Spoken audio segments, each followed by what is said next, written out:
MadFlavor. This is your girl Tamiko T, and we're down here at the Howard Theater for the Red Carpet Hip Hop Caucus event about climate change. We will be catching up with some of the artists off of the album Home. But before we get there, my girl Crystal Michaels is around the corner at Crampton Auditorium for the Concert for a Cause with SWV, Traci, Braxton, and also Erica Campbell. Get that popcorn. If you're not here, you're nowhere. Keep it locked. MadFlavor.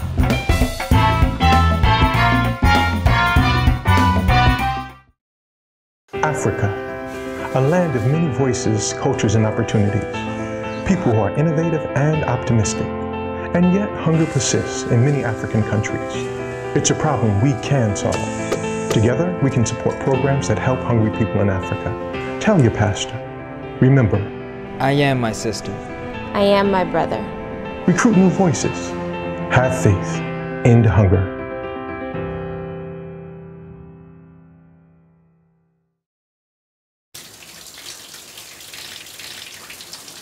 When you have a hole in your neck, don't face the shower head. Suction out your tube before you eat. Crouch. Don't bend over. You don't want to lose the food in your stomach.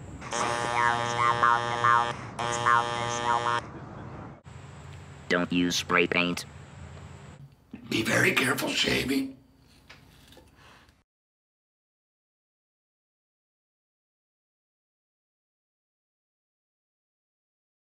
This is Crystal Michaels with MadFlavor TV, and we are at Howard University with NAACP Reads Campaign. It's a concert for a cause.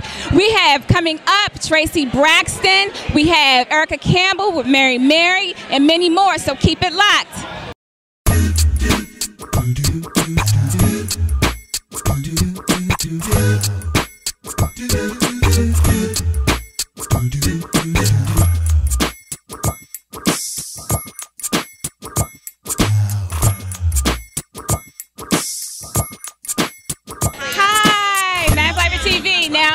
Oh, thank you. First of all, I want to say that I was in New York. I had the pleasure of being up there when you had your launch party for SWV reality series. So I was excited to watch the whole season. So how was that for you, just in general, doing that for the first season? It was different. Yeah, the first season was a little difficult because we didn't know what to expect, you know, so it was a little hard the first season, but by the time the second season came around, we were pros. Yeah. So you were pros by the second season. Okay, okay. So what does the NAACP literacy campaign means to you? It represents our black people, our kids. Like she said, we're mothers, and you know, it's just something very important, and we're proud to be here to support. All right, well, thank you so much. Or Mr. Brooks, so what you're the CEO of the NAACP. What does this mean to you this night, having the engagement for the children, for reading with? It's really an extraordinary evening.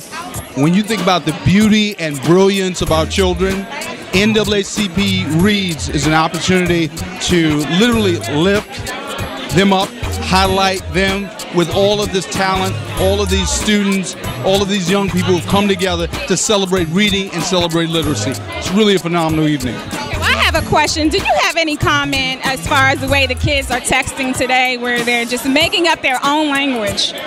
Well, I think the way our young people text speaks to their brilliance and creativity. There's nothing necessarily wrong with that, but I love to see them text and read. So in other words, you can hold on to your mobile phone, but hold a book in your hand as well. Yeah. Hi, Erica. How are you this evening? I'm well. How are you? I'm doing great. So what can we expect from you guys in this upcoming season?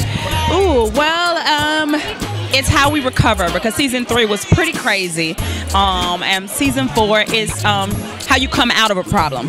A lot of times you see how people go through and they kind of disappear and you don't know how they come out. But you know, my sister's a champion. She's not afraid of living her life out loud, because we know that as we live out loud, God covers us and keeps us. So absolutely. Now you know, you sing with your sister, you're on a reality show with your sister. Do you guys have the sibling rivalry happening at all, or you just want to get away from her at times? No, I love my sister.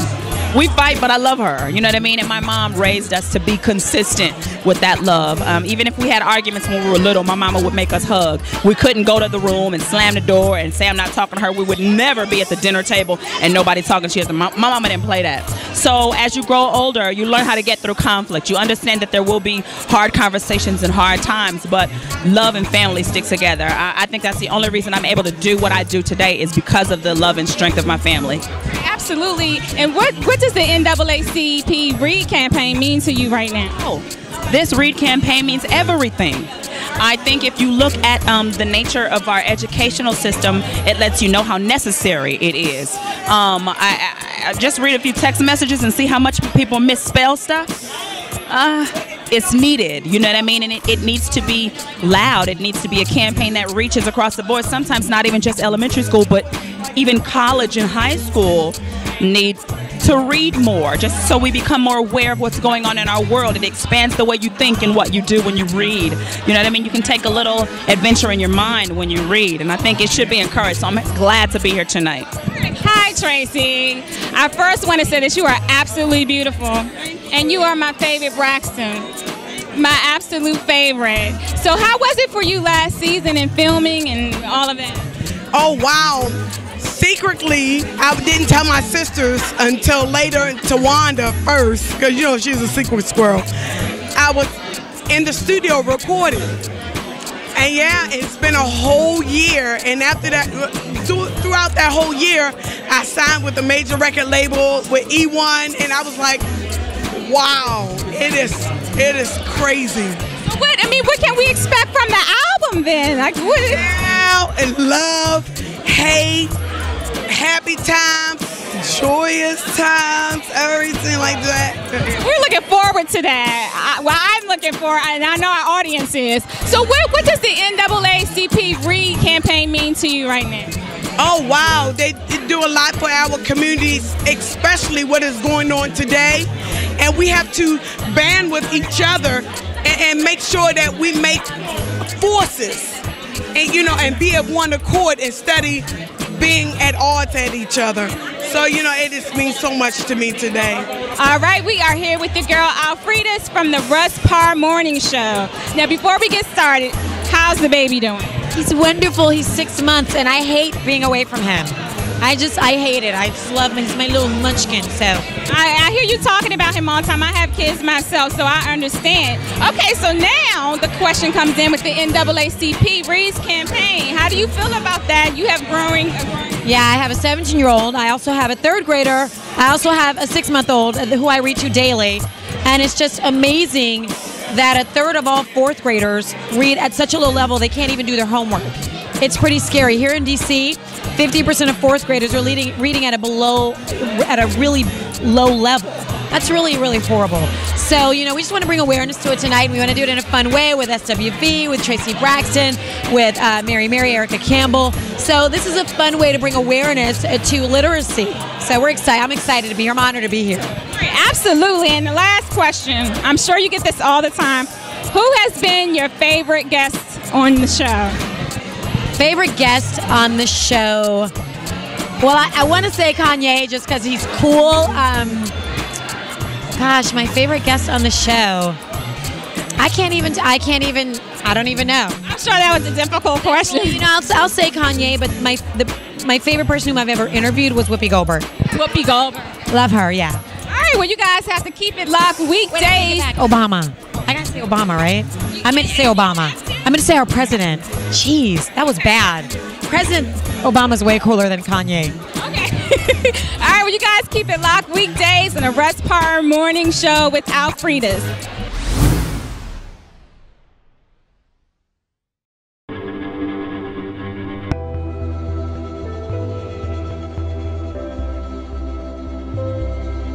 Leave something to remember so they won't forget I was here.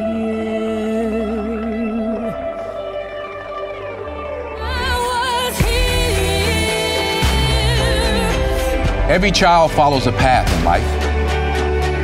For many, that path will lead them to a door that gives them a place to grow, to learn, to belong, a place to forge their future. For 100 years, the Boys and Girls Clubs have opened this door for America's youth. Because while many doors open, these doors transform. They did for us. Support your local Boys and Girls Clubs. Great futures start here.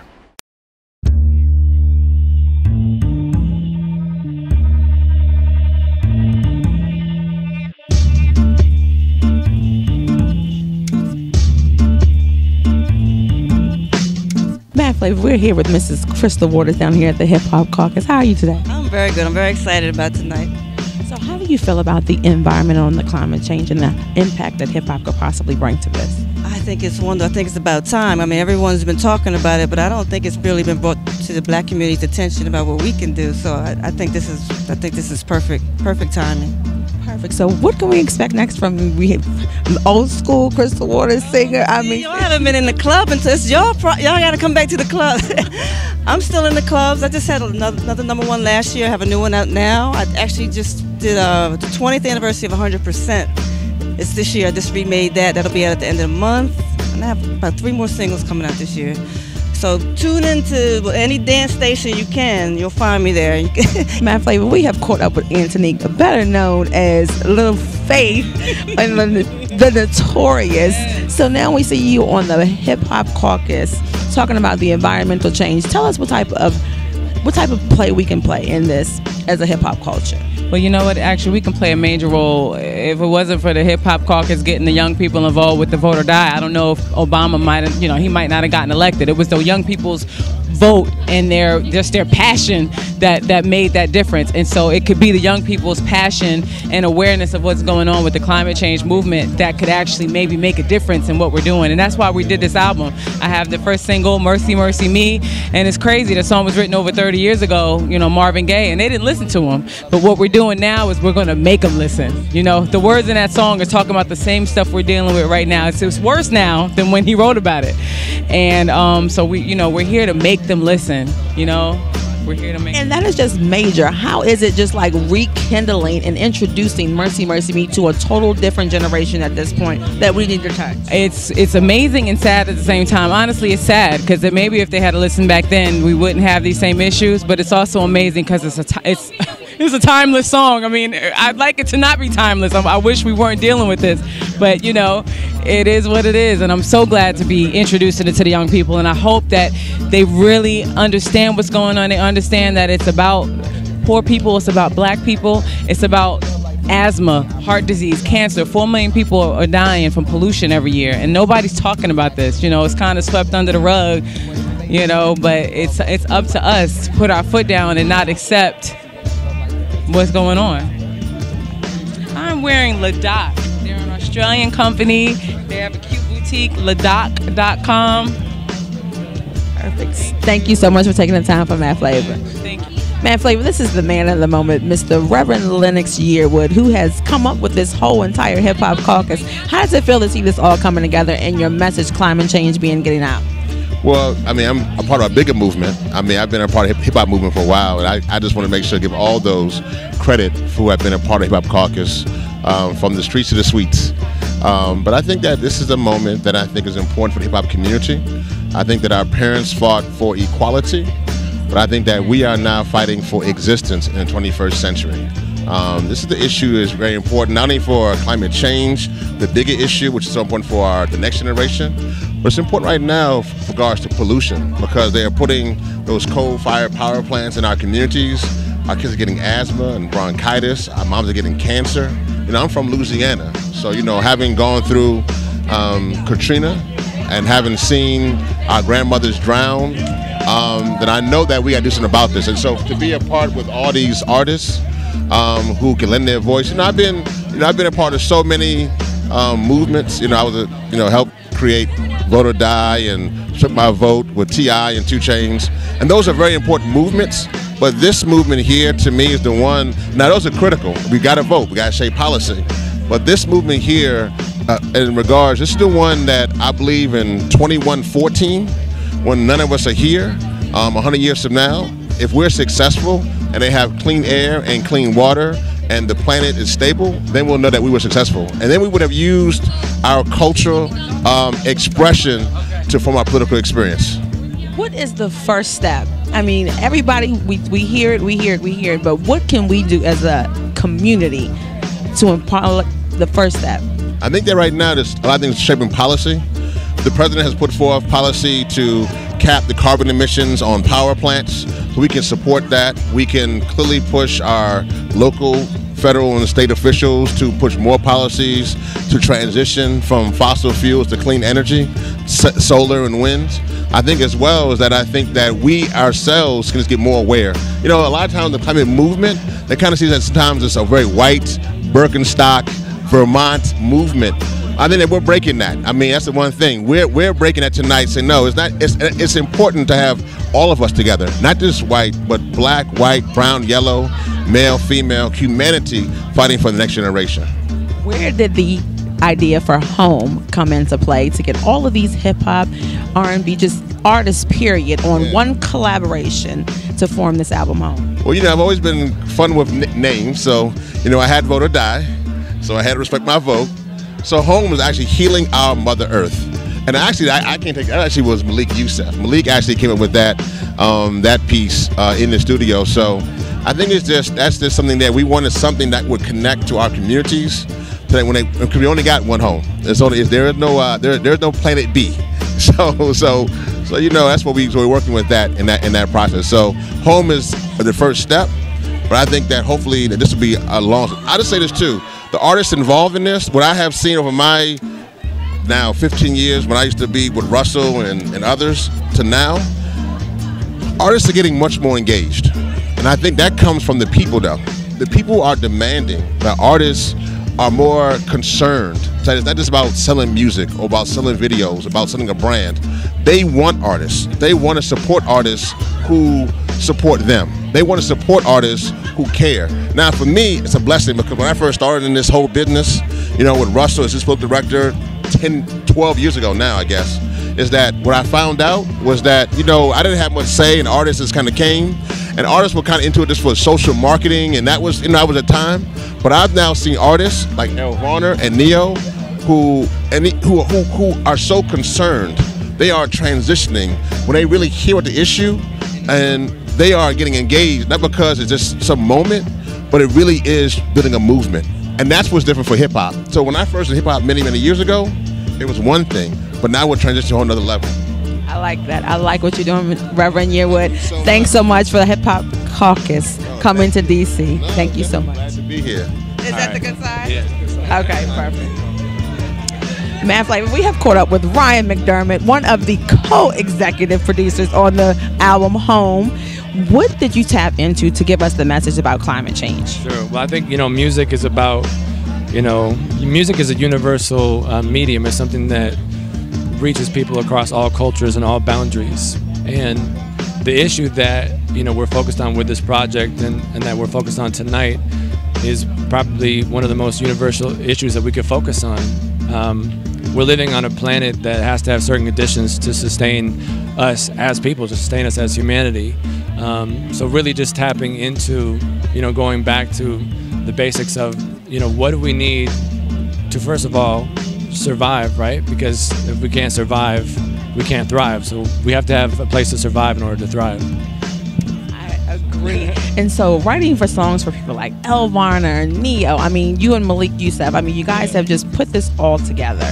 And the message that you want to send hip hop, how do we get together to send that message as a whole? Sure. Well, I think, you know, there's a time where we can see, you know, shifts happening. I saw Kendrick, you know, Lamar put out a song today that says, I love myself, right? And I think it's so major that we have influential people who are respected, who are spreading positive message, and it's so important. This project is very important because we have people like, you know, Neo, Common, and others who are coming on board to support this, and basically to say, like, it's cool to care. And, you know, I think sometimes our culture, I see, you know, this, when did apathy become cool? Because I don't think it is. I think it's very cool to care. It's very, and you should, I mean, what could be more cool than caring about the very place in which you exist, the planet? Because there is no place to be cool. if you don't have a place to live on. You know what I mean? So let's start there. The songs that you've wrote, give us a playlist. Sure. I mean, well, we were blessed to use a lot of covers on this project. You know, Michael Jackson, Earth Song, Marvin Gaye, Mercy Mercy Me, Joni Mitchell, Big Yellow Taxi, like all some of my favorite artists, but just, you know, writers who were able to capture the spirit of this issue, but in a way that it's not corny, because sometimes when we talk about important issues, right, there's this risk of corny factor, and that's what we're striving for is this project. Is like, as I say, it's cool to care. So we were blessed to have songs that are already proven to be effective in that regard, and that's what we try to bring to the table with the originals as well. You know, and Malik is a poet, so he's somebody that really understands how to use lyrics to get across a message, but in a way that anybody can receive it, and that's something that I try to follow. Perfect. Thank you so much for taking the time with MadFlavor. Thanks, Ryan. Thank you. Much love. Peace and blessings. MadFlavor, we have caught up with Sonna, Neo's the artist. Very, very beautiful. Can you tell us where you're from? I hear the accent. I'm from London. Of course you are. And so now that you're here, the Hip Hop Caucus for the album Home. So you've worked with Neo on the album? Yes, I did. And the song is called? The song is Michael Jackson's song, and it's called Earth Song. Earth Song? No. Earth Song. We hear the accent. So how was it recreating one of Michael Jackson's songs? Like, that's major. Oh my God, yeah. And it was so nerve-wracking because it's Michael Jackson at the end of the day, and everyone loves Michael Jackson, and if you get it wrong, you're kind of screwed. So and we only had like 1 hour to get it done, but yeah, it was just about channeling Michael, and again, the cause is for a positive movement. So, you know, I just felt the energy and felt the vibe, and I was into it, and it was really exciting. So with Neo being one of your mentors, we know that you can you sing and dance and everything just like him as well? I sing, I play guitar, I play piano, and I love harmony, so I create loop machines and stuff like that. I create music live in front of everyone. So that's a cool little thing that I'm in. You have a great style. Tell us what you have on today. I have what? Helmet Lane. I flew in and this dress was there on the bed, and I was like, hurry up, I gotta get ready. So I quickly wore it, but yeah. So what can we expect from you? Tell us about your style. Like, what type of genre of music do you sing?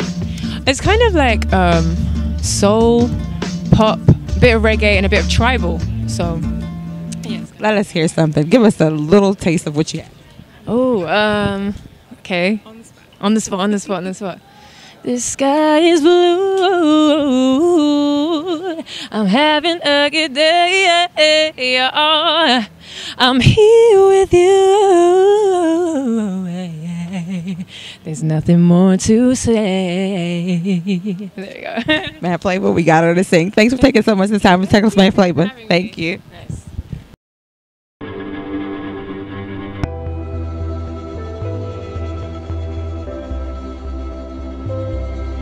Leave something to remember so they won't forget I was here.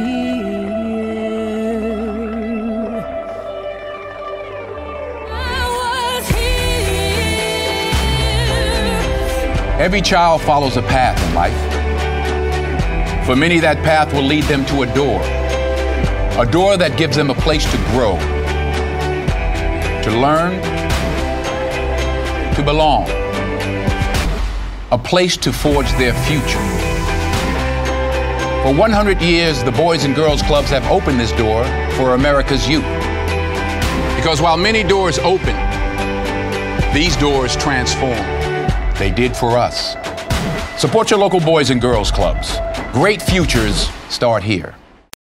That was an amazing show. I mean, we saw some of the hottest celebrities out there. SWV, Traci, Braxton, Neo, Elvonner. I mean, that was completely insane. But we have something very, very special for you. Exclusive. Okay, people? Exclusive. And it's coming now in 3, 2, 1. All right, we are here with the lovely Miss Phylicia Rashad, who at this point in time seems like she has been a mother to us all. So how do you feel about tonight being honored with the CBC? It's a tremendous honor. And it's one that I accept with gratitude and humility. Mm-hmm.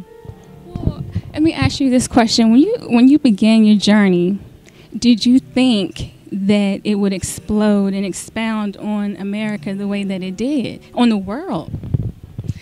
My journey began when I was very young with my mother, Vivian Ayers. She was a poet, a playwright, a scholar, and cultural arts programmer. And from my mother, what I learned and still hold to this day is the importance of the work itself. And that's all I ever thought about. That's what I was thinking about the whole time. And sometimes it's smooth going and sometimes it's not so easy sailing, but you keep moving. You know that.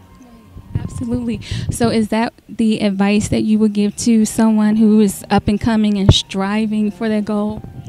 Absolutely. You know, revel in the work. Take joy in the work. That's what's important. That's what's important. Well, I would just want to just say this about The Cosby Show. I want to thank you because you made me understand what a black woman could actually do because I had not seen that on TV before. And then you were fierce. On top of that. Life? Honestly, I did not see it the way you portrayed it. I didn't see it that way.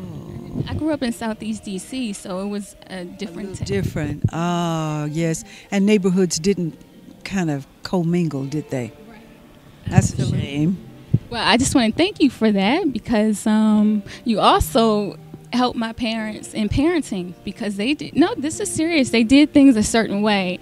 And then when they started watching The Cosby Show and they saw the way Claire and well, just the Huxtables in general, the way they handled the situations with their children, it helped us. Oh, that's a good thing. Yes. Well, that's thank you very much for that. Yeah. I really do thank you for that because, you know, as an actor, one could do any number of things that don't have meaning for anybody. But it's good to know that I'm part of something that has meant so much to you and your family. Thank you. Absolutely. You've meant so much to me with this script that I wrote, and I am so thankful that you remember that. That means a lot to me. I really, really do appreciate that. Our producer, Venus, is your #1 fan, and she is getting married next month. Venus, would you have any words of wisdom for her? You know what to do. You know what to do. Well, there you have it, Miss Phylicia Rashad, who is being honored tonight at CBC, and we are just so thankful that you took time and talked with us this evening. And you are absolutely beautiful in spirit, soul, physically, everything. And what you have done has meant a lot to me. And so I just wanted you to know that. Thank you. I'm glad to know you continue in your work, too. That is so great. Yes. I hope that you'll see my play on Broadway. That's what we're pushing for. So, where are you going to start? Well, we're starting in New York. We have a professor out of NYU who is helping us because we're doing all the research and everything, and we're putting it together. And we are paying homage to Gloria Richardson and Fannie Lou Hamer, just women that, you know, the average person, they don't know about them. Oh, isn't that something? That's a very important work. I wish you success with that. Thank you so much. I appreciate it. All right, keep it locked here on MadFlavor TV.